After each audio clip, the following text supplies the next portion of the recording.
Good morning, everybody. I hope you are all doing splendidly.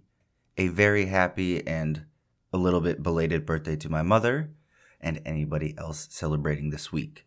But honestly, I am so excited about today's story. Let's get right into it. Initially, this episode started off normal, you could say, with a mysterious case of a young person.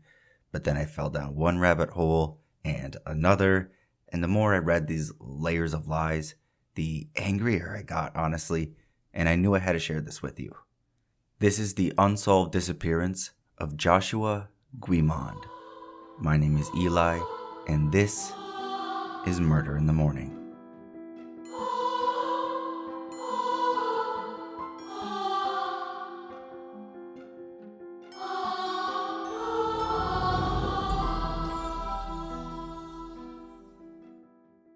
My sources for today include Uncover.com, multiple NPR articles, findjoshua.org, and any others I will list down below.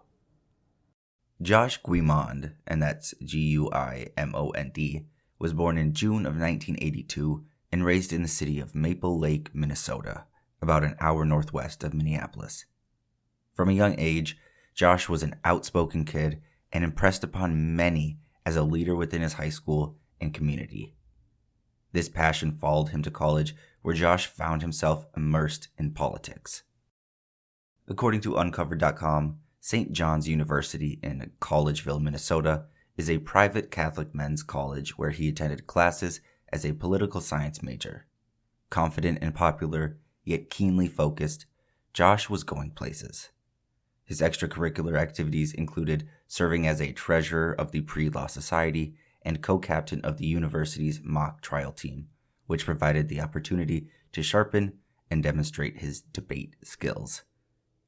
He was well liked among his peers, an honor student who enjoyed tutoring other students. He planned on becoming an attorney and eventually following in the footsteps of his grandmother, who had served 2 terms in the Minnesota House of Representatives. Collegeville itself and the St. John's campus are located a bit further northwest of Maple Lake, close to the city of St. Cloud, if you're familiar. On November 9th of 2022, his sophomore year, Josh was hanging out at home with some friends, as all college kids do. They listened to music, a few people shared beers and a couple of cigars, before then making a 3-minute walk to a nearby dorm room to attend a card game. Texas Hold'em, to be precise. Around midnight, Josh got up and left without informing anyone of where he was headed. A few friends assumed he was just going to the bathroom, but Josh never came back to the dorm room, so then it was assumed he walked those 3 minutes back home. And this isn't super unusual.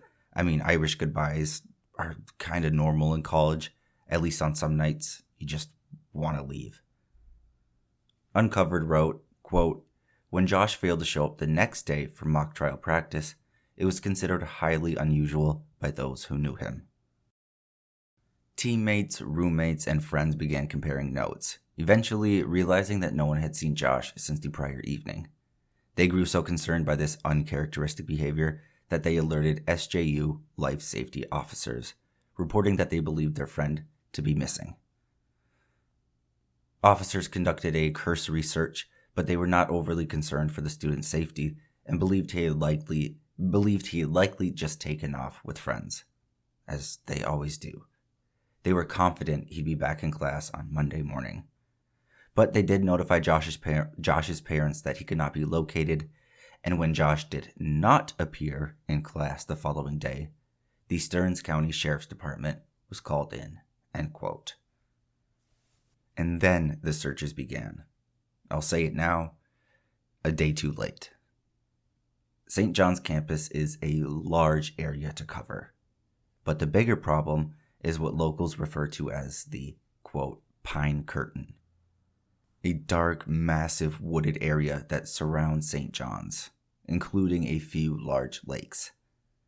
Wide-scale searches, including horses, helicopters, volunteers, and eventually the National Guard, were conducted in the days and weeks that followed. Investigators also hunted down anyone who had seen Josh the night he vanished. Quote, An eyewitness later claimed to have seen Josh walking the path from Metten Court to his own apartment in Mourn House, passing behind some dormitory buildings that no longer exist on campus today. He was also allegedly observed crossing an intersection to the left of Stump Lake onto the main campus and then continuing, crossing a culvert towards a bus stop on the exit route to I-94. These are the last reported sightings of Josh to this day.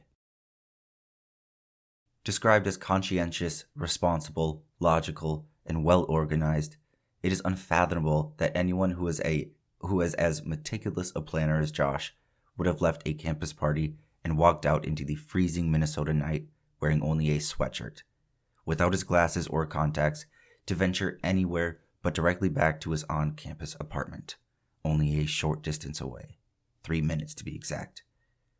His credit cards were left behind and his car was undisturbed after he vanished, end quote. When authorities realized that Josh may not be found on land, they sent dive teams into multiple swampy areas and lakes on and around campus, specifically focusing on Stump Lake, where he was alleged to have been spotted. And that's spelled S-T-U-M-P-F, which is why I'm kind of struggling to say it.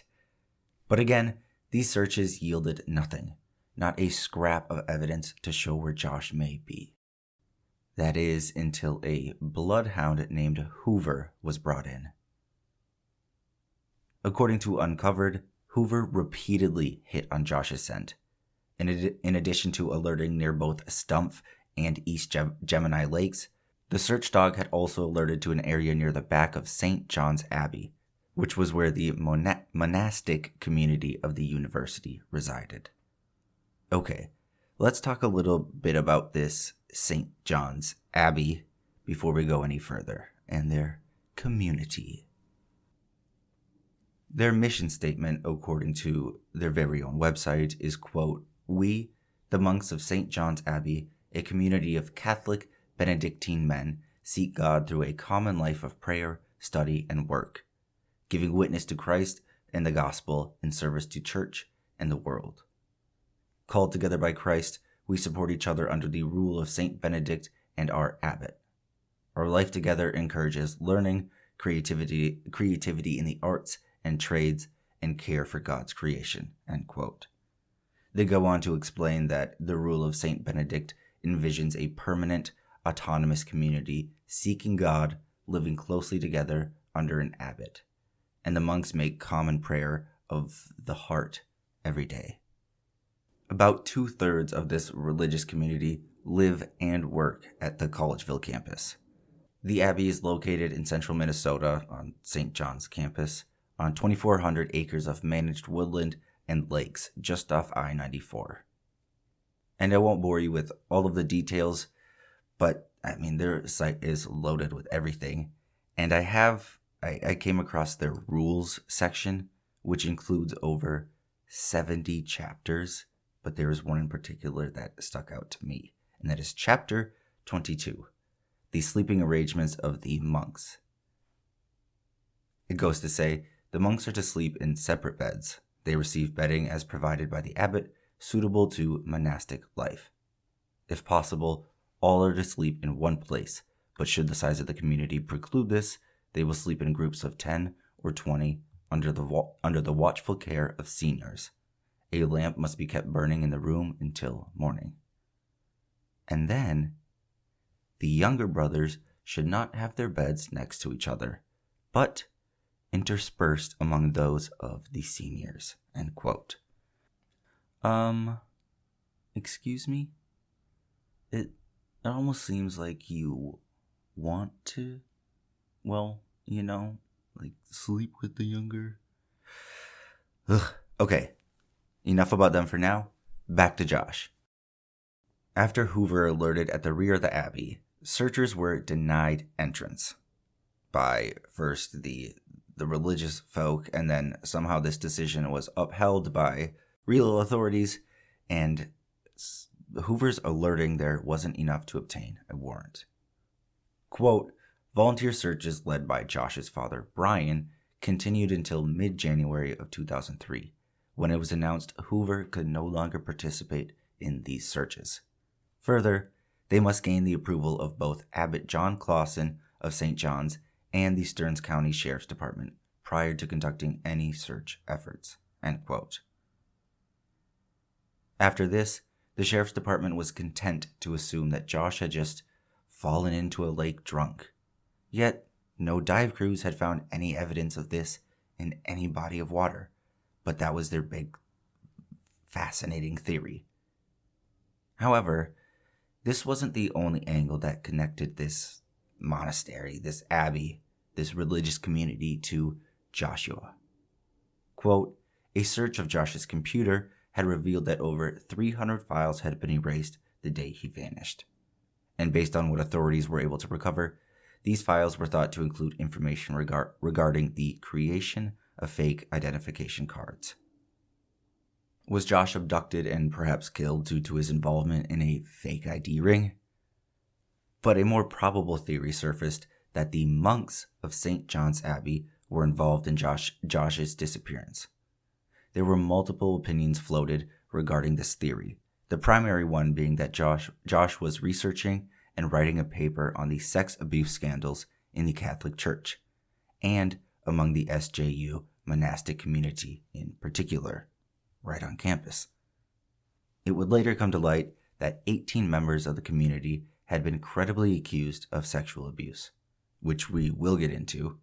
Josh, an aspiring lawyer and politician who was very outspoken and an extraordinary defender of his ideals, could have been relied upon to do considerable damage with the release of this research. And it's quite conceivable that the officials would not want any of this information to be available to the public. A second theory linked to the residents of the abbey was that the monks were known to abuse alcohol, and they seemed to have very few qualms about driving drunk. Could one of these monks have accidentally hit Josh on his way home from Metencourt that night, and then hid his body to cover up the crime and avoid prosecution? Or I'll go as far to say as, could they have purposely hit Josh and hid the body to cover up the crime and avoid prosecution? But police did go on record as investigating that hit-and-run theory, but made zero mention of investigating the theory that Josh had been secretly gathering evidence against the abbey. Why? The following year, unfortunately, a restraining order was placed against Josh's father, restricting him or anyone from performing additional searches. The police seemed determined to push this accidental drowning theory, but it was adamantly denied by everyone who knew him, and they were certain of foul play. Years passed with Josh's family fighting for justice and the police and the abbey pushing back. But then in 2016, a massive news article broke. And it's kind of frustrating. NPR writes, quote, "St. John's Abbey on Tuesday made public the personal files of 18 monks it says have been credibly accused of sexually abusing minors decades ago." The release of the papers is the result of a lawsuit settled last spring. The pages number in the thousands. They include everything from the monks' birth and baptismal certificates to work assignments on the 2,700-acre campus. There are also many personal letters and emails, as well as psychosexual assessments from doctors. Attorney Jeff Anderson had already made documents public on 9 of the monks, and Abbot John Clausen says the release of the rest is the Abbey's latest step in the reckoning with allegations of sexual abuse. He says, "We look at this as a 30-year process of responding positively to respond to survivors. Secondly, to make sure we hold offenders accountable. And thirdly, to make sure that we're living in a safe environment." End quote. Of the 18 monks whose files are now public, 8 are deceased, 2 have left the Benedictine order, and 7 still live on the Collegeville campus, which includes a monastery, a university, and a prep school for grades 6 through 12. Yup, they just let them live there. Abbot Clausen says the accused monks must abide by a, quote, safety plan overseen by the abbey. They're not allowed any contact with university or prep school students and are banned from school buildings. He acknowledges that on occasion, the safety plans are violated. What? Violated? No. Quote, we've had situations where either it was a misunderstanding or where an individual stepped beyond a boundary, and we have acted quickly and promptly and decisively to make sure that it doesn't happen again, he said. The released records include details of how the Abbey has handled safety plan violations. In one instance, documents show that in 2009, the Reverend Finian MacDonald, one of the monks living under a safety plan, twice asked sexually inappropriate questions of a college student in the Abbey's reception area. Abbot Clausen sent him to a Maryland clergy treatment center for an evaluation. And then, in June of 2012, the same MacDonald allegedly made advances toward a middle-aged Abbey employee. Clausen changed MacDonald's status to high risk of reoffending and sent him to live at the Vianney Renewal Center near St. Louis. An Abbey spokesman said MacDonald now lives at a, quote, secure facility in another state and cannot be reached for comment. Let's break that down. He was exposed once, was allowed to remain on campus under a safety plan, and then he violated the safety plan, went to a treatment center for an evaluation, returned to the campus, violated it again, and then sent him away. He 3 times he was allowed to be on that campus where he was possibly hurting people. It's insane. Troy Bramlage, a St. Cloud man who says he was abused by another St. John's priest while a prep school student in 1977, said incidents like these cause him concern for the safety of children on campus today. He says, every day students have to walk by those pedophiles who are out there. They're not restricted to their quarters. They can go into town. They can go anywhere they want. Bramlage, 52, said the Abbey is now releasing the documents not in the spirit of transparency, but only because of the lawsuit he brought. They have said in no uncertain terms that we have released all of this stuff voluntarily. But, he added, I think it'll be 3 or 4 times now that we had to take them to court to get them to release the files of a known pedophile. End quote. And this NPR article continues, but you get it. They all just got a slap on the wrist. Just, hey, stop doing that. Here's my safety plan for you. Okay, now I would like to take you back to the Abbey's website that I had previously talked about, where they have a few pages dedicated to these crimes and, quote, allegations, where they attempt to explain why these monks can continue to live on campus and how they're dealing with it moving forward. But then I came across this section. It was titled Prompt and Ongoing Response, where they highlight these essentially anti-pedo initiatives throughout the years, what they've done in the past and what they hope to do. One paragraph goes as, quote, shortly after his election in 1992, Abbot Timothy Kelly, OSB, which I believe means Order of St. Benedict, began to explore how the Abbey might contribute to a national discussion/analysis of sexual abuse issues.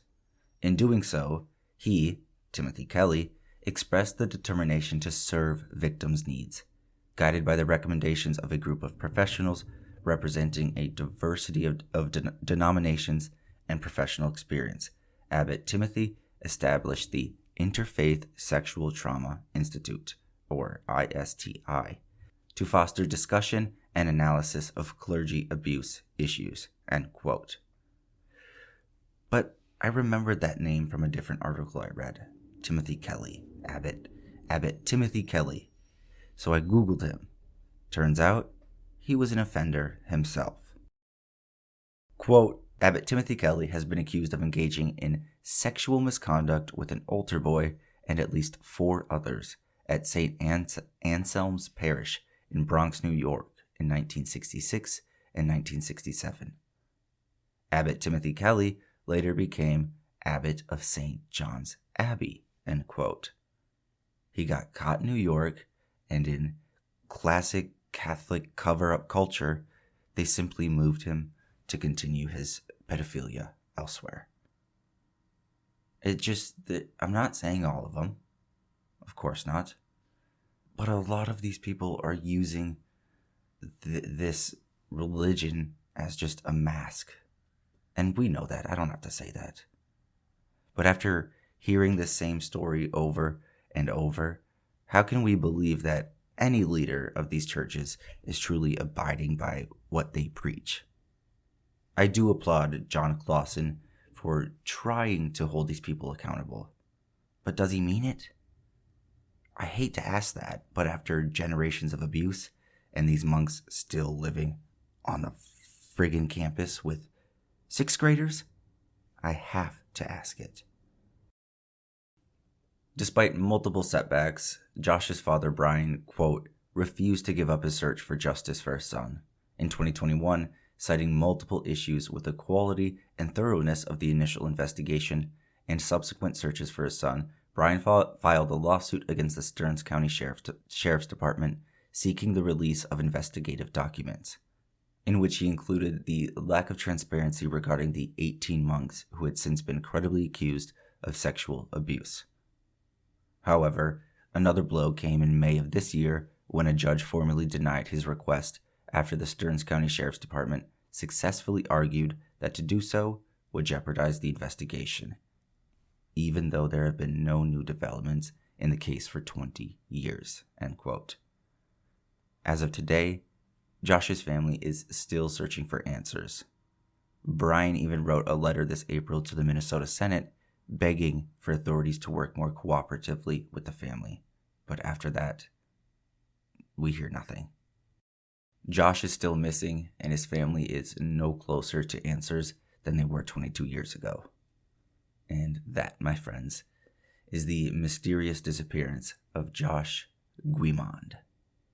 A frustrating, confusing, and utterly heartbreaking story. It's baffling to me that not a single shred of evidence, other than Hoover the Bloodhound alerting to his scent, has ever been recovered. I firmly believe, and I'm not sorry about it, that the Abbey was hiding something. Maybe not anymore, but 22 years ago, I'm certain of it. Thank you all so much for listening.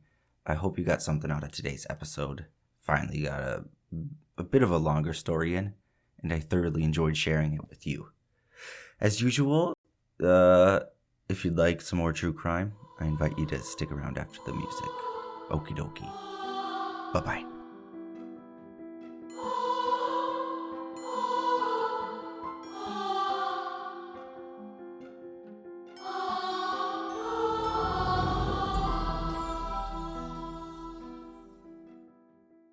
Okay, let's try to cheer ourselves up, huh? A little bit more positive news. Titled, in 1967, Louisa Dunn was found murdered in her UK home by a neighbor, and a suspect has just been arrested, of CBS News. Quote, a 92-year-old man has been charged in the UK with the murder and rape of a woman almost 6 decades ago. Louisa Dunn, 75, was found dead by a neighbor inside her home in the southwestern English city of Bristol on June 28, 1967. Her cause of death was recorded as strangulation and asphyxiation. The case remained cold for 57 years until Ryland Headley of Ipswich in eastern England was arrested on Tuesday and subsequently charged. The arrest came after Avon and Somerset police began reviewing the case last year, which included further forensic examination of items relating to the case. This development marks a hugely significant moment in this investigation, the force's Detective Inspector Dave Marchant said. We've updated Louisa's family about this charging decision, and a specialist liaison officer will continue to support them in the coming days, weeks, and months. Marchant said the public may see, quote, operational police activity in the Ipswich area as a result of the arrest. We recognize this will also come as a shock to the community in Easton. Headley appeared in court in Bristol via video link on Wednesday and was remanded in custody. He was not asked to enter pleas to the 2 charges, and Headley spoke only to confirm his name, date of birth, and address. This case is believed to be the oldest cold case murder arrest in British history. Police did not give details about the new forensic analysis in the case, but DNA and genetic genealogy tests are often key to solving decades-old cold cases. Just last week, investigators in the U.S. announced that they used DNA evidence to solve a 65-year-old cold case involving a 7-year-old boy whose body was found in a culvert. End quote. Which I will be looking more into as soon as I finish this. But heck yeah, that's good. And Josh, your turn is coming. Only a matter of time. Again, thank you all so much for taking the time out of your day. I truly appreciate you listening. Have a wonderful rest of your week, and I will see you later. Okie dokie. Bye-bye. Love you.